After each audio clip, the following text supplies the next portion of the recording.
Jadi kalau saya bertanya misalnya, IKN itu simbol apa sebetulnya? Satu-satunya simbol yang ada dalam sejarah manusia, ambisi yang kemudian berantakan adalah Babilonia Tower.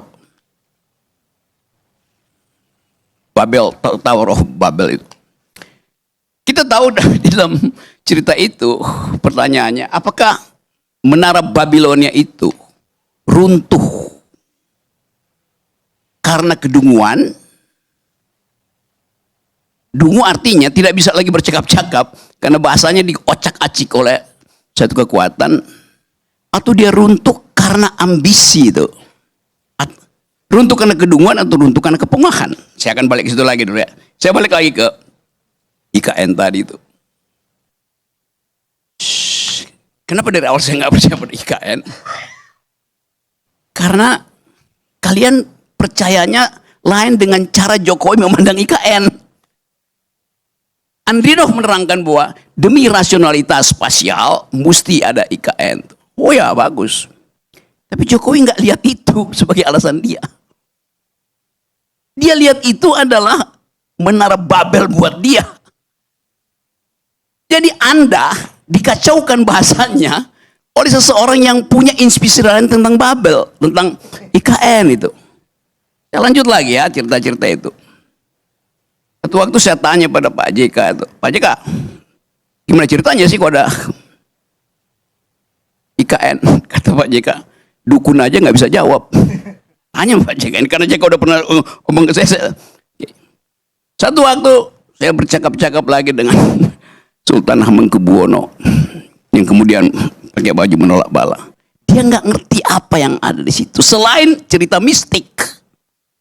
Jadi yang Anda sebut rasional itu bagi Jokowi bukan itu yang dia maksud. Artinya dia menunggangi kedunguan kalian. Lagi, kenapa saya nggak percaya ya? Mulai dari soal, ya, mulai dari soal mobil SMK itu. Ngapain? Lu tahu satu peristiwa yang dia udah bohong, lu masih terima lagi bohong lebih gede kan? Soal IKN coba. Jadi sekuensi pengetahuan saya tentang kebohongan Jokowi itu, begitu IKN dibuat saya ngakak-ngakak, ini pasti nipu. Tetapi begitulah, disirap kita untuk memuliakan seorang yang memang, ini Jokowi, dia tidak tahu bahwa selama 10 tahun banyak orang yang tahu bahwa dia tidak tahu. Karena nggak ada yang memberitahu bahwa dia tidak tahu. He is riding the tidal wave of stupidity. Your stupidity. Jadi kalau sekarang, ya memang yang kita mau bicara ini mau diapain tuh? Kalau soal kebohongan itu berseri kebohongannya.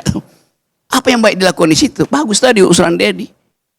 Supaya dia konsisten, tulis surat pada Pak Prabowo, saya minta dengan sangat Pak Prabowo, tolonglah ada satu kamar khusus yang dibuat di situ.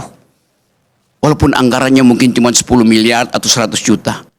Untuk anak saya, supaya dia bisa menikmati legasi yang saya bayangkan itu. Apa yang bisa dilakukan oleh Gibran di situ? Jadikan istana itu sebagai, bukan sebagai tempat pangkalan LPG 3 kilogram. Kita ingin supaya Prabowo bikin kepres yang khusus untuk menyenangkan Jokowi.